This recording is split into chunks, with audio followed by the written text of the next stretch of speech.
Hi hello everyone welcome back to my YouTube channel. ఇక్కడ చూడండి ratio problems గురించి నేర్చుకుందాం. If 2a = 3b = 4c then a:b:c అంటే ఇక్కడ 2a = 3b = 4c అనే క్వశ్చన్ ఇచ్చిండు.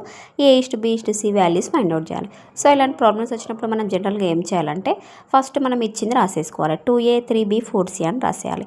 సో రాసిన తర్వాత నెక్స్ట్ ఏం చేయాలంటే ఇక్కడ 2 3 4 అనే కామన్గా ఉన్నాయి కదా, వీటిని ఎల్సిఎం చేయాలి. సో ఇక్కడ చూడండి ఎల్సిఎం చేస్తే 2 1s 2 పాసిబుల్ కాబట్టి 2 3 as it is 2 2s 4. Okay, ఇప్పుడు చూడండి మల్టిప్లై చేసుకుంటే 2 1s 2 2 3s 6 6 2s 12. సో ఇక్కడ మనకి ఎల్సిఎం అనేది 12 వచ్చేసింది. ఫస్ట్ మనం ఇది రాసేసుకుందాం. So 12 LCM is 12.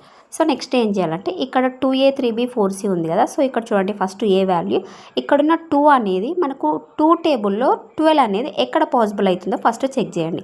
మరి మనకు 2 టేబుల్లో 12 అనేది 6లో పాసిబుల్ అవుతుంది. 2 6 12. ఓకే, నెక్స్ట్ ఇక్కడ చూడండి నెక్స్ట్ బి వాల్యూ అక్కడ 3 ఉంది. మరి 3 టేబుల్లో 12 ఎక్కడ పాసిబుల్ అవుతుంది? 4s 3 4s 12. నెక్స్ట్ సి వాల్యూలో 4 ఉంది. 4 3s 12. సో ఇక్కడ మనకు ఆన్సర్ అనేది ఏమొచ్చేసింది? ఇక్కడ 6:4:3 option B is the correct answer. Okay, ఇది ఒక మెథడ్. ఇంకొక మెథడ్ చూడండి 2a 3b 4c.